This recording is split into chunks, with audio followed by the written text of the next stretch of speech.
All right, this is Rudy. I wanted to document another thought that's going through my head as I'm going through these trial transcripts and evaluating like what's going on in this trial with Schaefer Cox as well as what happened in Ken Hovind.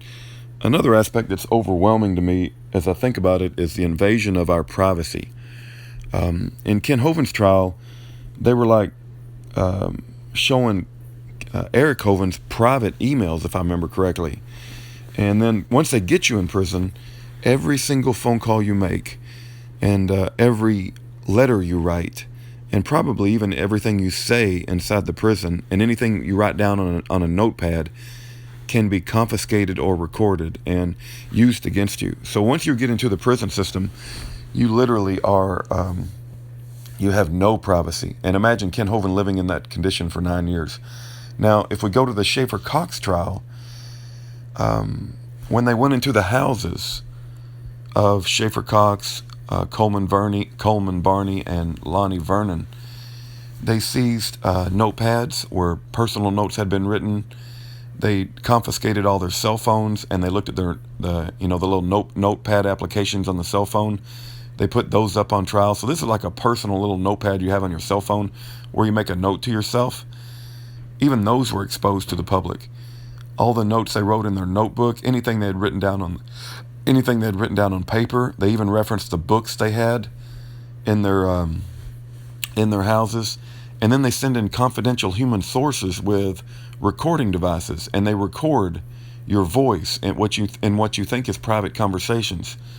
And they reference emails and phone calls, what you write down on notepads. They reference the books that you own. They go through all your stuff with a fine-tooth comb. So, and of course, people are going to say some things that they wouldn't want to be repeated in a public courtroom in front of all their friends, all their family, just the public in general. And if somebody does capture you saying something that you don't want to be repeated in public, I mean, it's just normal. It's a normal human function, right?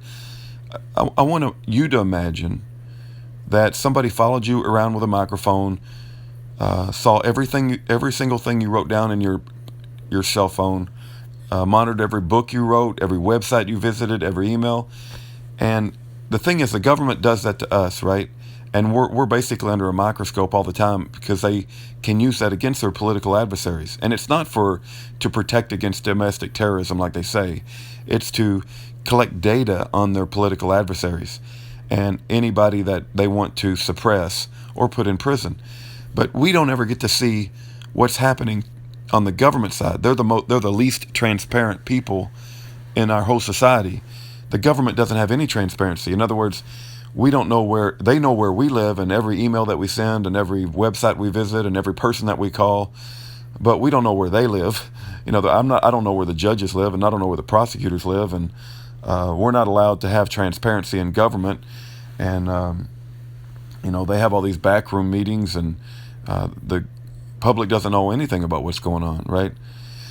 So I just want you to consider the incredible injustice that's going on with the invasion of our privacy by government, and how they use that against us, and to manipulate these verdicts, and to manipulate public opinion. And that needs to be considered in the bigger picture here.